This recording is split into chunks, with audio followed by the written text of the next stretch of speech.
Hello and welcome back to Chasing the Target. What a day we've had in the World Cup qualifiers. Zimbabwe versus the West Indies. An incredible game, incredible atmosphere. The home crowd was backing Zimbabwe all the way through, and they managed to pull off a huge win, 35 runs, and that leaves them top of the table going into the Super Sixes.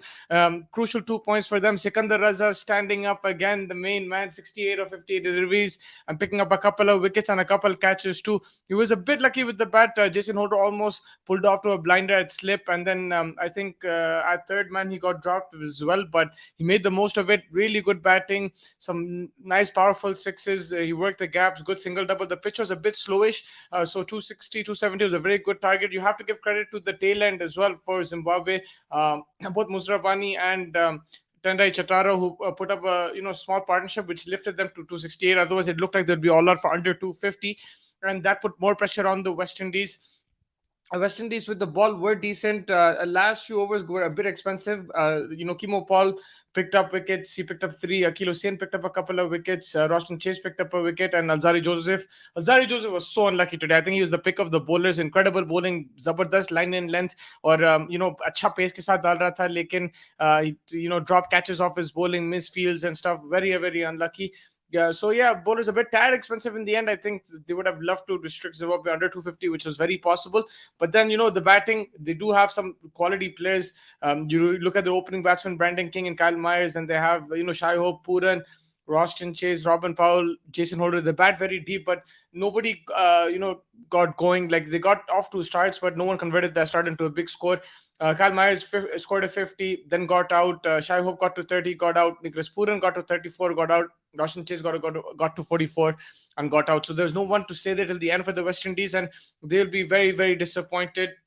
This is a huge blow for them in the context of this qualifying thing, because it gives Zimbabwe the advantage going into the Super Sixes. And remember, it's two teams from the Super Sixes who qualify. The top two will also qualify for the World Cup. So yeah, unlucky stuff there. Not unlucky, but disappointing stuff for West Indies. Great win for Zimbabwe. Plus, most important, they carry forward 4 points into the Super Six. That's the key thing over there. They carry 4 points. If West Indies won this game, they would have carried the points, and they will be regretting that going into the next round. And you have to give credit to Sikandar Raza, man. This guy has been the best player, I think, in the T20 and one-day format in the world in the last 1 year. The way he is contributing in games, both with bat and ball, incredible. He's changing the momentum. When he's coming with the bat, he's playing some counter-attacking cricket at a good pace. He's finding the boundaries. Then with the ball, he's finding the breakthrough. And when he's not finding the breakthrough, he's keeping one end quiet as well. Really good accuracy. The pitches are suiting him as well. But kya player hai Sikandar Raza. Incredible, man. For me, he's the player of the year. Even he saw in the T20 World Cup, the way he played was outstanding over there. He was so good. So yeah, Zimbabwe looking very confident going into that next round, and it is an upset to a certain extent. Yes, they've improved their cricket. They are more competitive now than they were a few years back. But beating the West Indies will always be an upset, and West Indies will be very disappointed with this. If they don't qualify the World Cup, that's going to be a huge blow. Imagine a World Cup without West Indies. I don't even remember when that last happened. West Indies lose on Monday to Netherlands, and they will go into Super Six with 0 points. I think they should beat Netherlands. But still, even if they do, they will still be behind the 8 ball now, because they did lose to Zimbabwe. So they'll have to have a very clean Super Six. They have to win every single game from now and then, see where that takes them. You have Sri Lanka in the other group as well, who are looking good too, to qualify for the World Cup. But yeah, I really enjoyed the game today. I think it was a very good contest between bat and ball. It was a 250 kind of pitch. That's why we saw wickets, we saw runs as well. It was a shortish boundary. Even the tailenders came in and whacked a few sixes as well. But then the bowlers had, a really good shout as well, varying the pace. A bit of it wasn't too easy as well for the batsmen. I think Tendai Chatra, him, Musrabani as well, and Angarava and Musrabani, both of them, that spell that they bowled where they picked up 1 wicket each in in back-to-back overs. I think that was the game-changing point, especially in the chase. Both of them getting, I think, the batsman LBW, and it was really good bowling over there and swung the momentum in Zimbabwe's favor. For me, the player of the game, no doubt, Sikandar Raza. A bit lucky with the bat, but he's going to take that. You have to capitalize on your chances. That's exactly what he did. And the ball, he was superb. And yeah, it's good signs. Really good to see the crowd backing Zimbabwe the whole time, singing and dancing. It was packed. It was loud atmosphere. To bahut zabardast tha. In in the other game, Netherlands beat Nepal very comfortably by 7 wickets. Nepal all out for 167. Netherlands making 168 for 390. Of 75 balls from Max O'Dowd, who's been really good in the last few months or last year or so. A good strike rate of 120 as well for him. But yeah, I think that wraps up the qualifying for now. We've got a few games tomorrow as well, I think. So looking forward to that. And then if you go to the women's Ashes, Tammy Beaumont with a double hundred today. Brilliant innings from her, taking her side close to Australia's score of 473. England finishing off at 463, just 10 runs behind. It was an incredible batting display by her. The way she batted, outstanding to score an Ashes double hundred. It's something that she'll never forget. She got support from Danny Wyatt as well, and from Sophie Ecclestone and Amy Jones too. But it was a one woman show from Tammy Beaumont. 331 deliveries for her, 208, strike rate of 62. Played her shots very well. She understood the pitch. Wasn't worried about the Australian bowling. Played very comfortably. Wasn't intimidated at all. And made sure that England got to very close to Australia's score. Australia, replying back with 82 for 0. That's a very solid start for them. You have day 4 and day 5 left. So it's beautifully poised, this test match. It could go any way. Any result is possible right now. Australia will be looking to get maybe 300 plus and then put England into bat and try to get them all out. Whereas England will try to limit the score and then try to chase it. The draw is also on the cards depending on how the pitch plays out. Right now, it's a very good wicket to bat on, and runs are aplenty on offer, basically. But yeah, I think that pretty much wraps it up in terms of the updates for today. Yes, yesterday we talked about the India versus West Indies selection. Make sure you catch our short also on social media. The big news over there is Pujara has been dropped from the Test team. Rohit Sharma, Virat Kohli, Ashwin will continue to play. They will play the Test series and the One Day series. Kohli and Sharma will play both series. There as well, and that is the latest from there. There is mixed reactions to that. Sarfraz still not getting a chance in that team. Ibrahim Bhai is asking, do you think the guys who missed out on the India squad for the tour of West Indies weren't considered because BCCI want to select them for the emerging Asia Cup squad? That's a good question, but I don't know. I think you should have I don't think that should have been the case. I think whoever was the best selection on offer, especially in the one days, I think one days the best selection offer, they should have been there for the West Indies thing. In terms of the emerging Asia Cup squad, I'm not sure. Maybe that could be a possibility. I have to look into that. But in my opinion, for the Test team, they should have blood in youngsters and give them the opportunity, because you want to grow a captain, but they should have picked a young vice captain to shadow Rohit Sharma in this tour. These are the tours which are perfect for these situations. Yes, Ajinkya Rahane is outstanding captain. Nothing against him. He'll be a brilliant vice captain too. Lekin I think Indian cricket is going to be in a transition phase very soon, and for that you need youngsters to start developing, and you put them in situations, whether that's a Shubman Gill, Akshar Patel, give them the responsibility, of vice captaincy. They will learn under Rohit Sharma, and that will help them groom as captains as well. I think that's very important to have an understudy. Yes, sometimes you can just out of the blue pick a captain, but it doesn't always work. I think Graham Smith was one case in point, but apart from that, if you groom your vice captain, it's a better shout in my opinion than anything else. So yeah, I think that's where they got it a bit wrong. From the one day team, though, looks pretty much solid. I think India will start looking at that only. I think one day series is going to be the more important one. We'll get an indicator on how the team is playing, how they're gelling going into that World Cup, because you have limited games now to prepare for that big massive World Cup in October in India.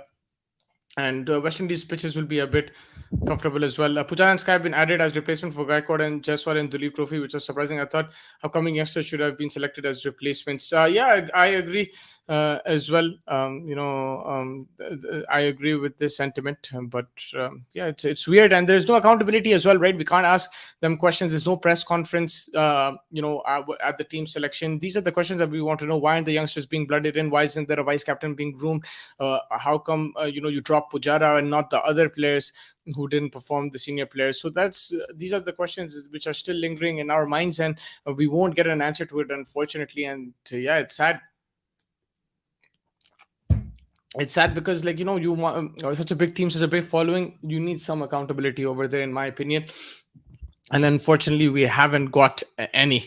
Um, but yeah, Ibrahim, by that's how it goes.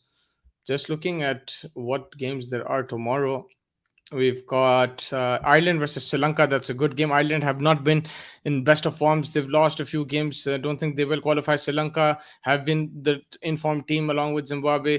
So I'm expecting Sri Lanka to win. Then Oman versus Scotland is going to be a really good game. Both teams have had some really good wins, some heartbreaking losses too. But I think that'd be a good 50-50 game. It could go either way. I hope Oman do win, but Scotland have been playing some good cricket as well in this tournament. तो वो अच्छा match होने वाला है मेरे हिसाब से. It's going to be a good game to look forward to. I'm just checking if we have any other news. The India West Indies, still we have time for that, but yeah, it looks like Jaiswal also might play in that number three position, because there's four openers in the squad. I don't know why, but it looks like they might play Jaiswal as the one down batsman there in the West Indies, and try to groom him as the as Pujara's replacement. It's a bit different. It's very different because he's an opener. He's a completely different batsman. He's a bit more dashing, more aggressive, and his slot is not really number three. He's not a middle order batsman, but I guess if you do open the batting, number three is not too dissimilar, especially if the early wicket goes and you have to face the new ball and everything. So yeah, that's how it is. क्या बोलते so but yeah, apart from that, not much. We have the Ashes Wednesday, Lords, Australia versus England. Can't wait for that. Until then, we'll follow the women's Ashes. We'll see what goes. It looks like it's going to be a good game as well. All results possible, but yeah, looking forward to that Lords game. Rehan Ahmed, I think, is called up for England team. It looks like they continue to attack. They don't care. There was Liam Dawson available, who's the off spinner, probably more experienced option, more orthodox option. But mere hisab se, I think England have taken this attacking strategy, and that's why they've stuck with Mr. Rayan Ahmed, and they've got him into the team. They're going to look to get wickets. I think his test match against Pakistan, he picked up quite a few wickets over there, and they'll continue to use him as an attacking option if he does play. There's also news that Moeen Ali still has time to recover, and if he does recover, he'll be the main option. That's what Brendan McCullum said in an interview, that Moeen Ali bowled pretty well in that first test match. It's unlucky that he got injured. If he wasn't injured, he would have done more damage, and that's possibly true. So they're going to go see that, but they have to monitor that situation very carefully, because आपको ये नहीं करना कि भाई फिर से उसको खिलाएंगे एंड देन फर्स्ट इनिंग्स में उन्हें इंजर हो जाए, फिर सेकंड इनिंग्स में बॉलिंग नहीं डाले, फिर आपको बहुत मसला हो जाएगा in terms of Moeen Ali. So I think they have to be very careful on how they take that decision. Otherwise, they'll go with that young leg spinner and Rayan Ahmed. And Ben Stokes is that kind of captain. He wants to play aggressive. He's not going to take a step back. They're going to continue to play baseball.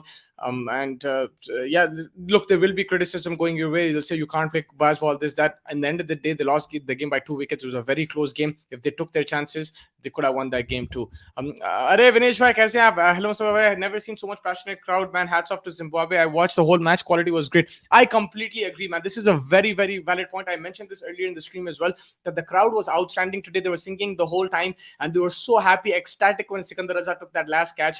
It was an incredible atmosphere. It looked like a party atmosphere, and that's what you want. Essential viewing, like when you're watching a cricket game, you want a packed crowd. You want them enjoying the cricket, and it was so much fun to watch. And they were the 12th man today. They were a very, very important part in Zimbabwe's victory.